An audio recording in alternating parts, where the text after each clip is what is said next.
Dragi prieteni, suntem la Zalha și merită să vă arătăm aici ceva foarte frumos.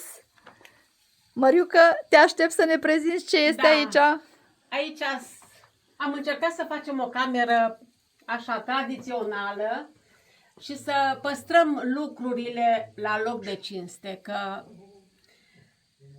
bunicii și părinții noștri s-au chinuit și le-au făcut și era păcat ca să nu le expunem aici, să avem o cameră. Nu stăm aici, dar așa. Și aici sunt câteva lucrușoare care exact sunt numai făcute toate cu mâna. Nu avem nimic cumpărat din magazin. Sunt toate făcute de Aici mama Rujică. o mașină de cusut foarte veche. Da, toate țesute. Da, și cusute, astea foarte cusute în frumos. chelin.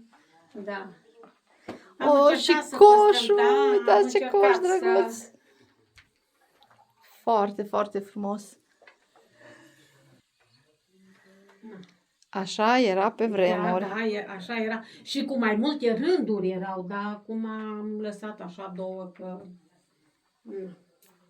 Foarte frumos.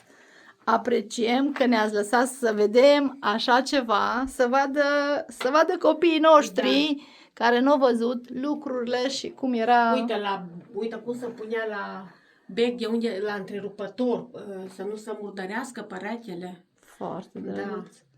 Cănile, paharele. Carpați. Da, aici ăștia erau Carpații de pe vremuri. Da.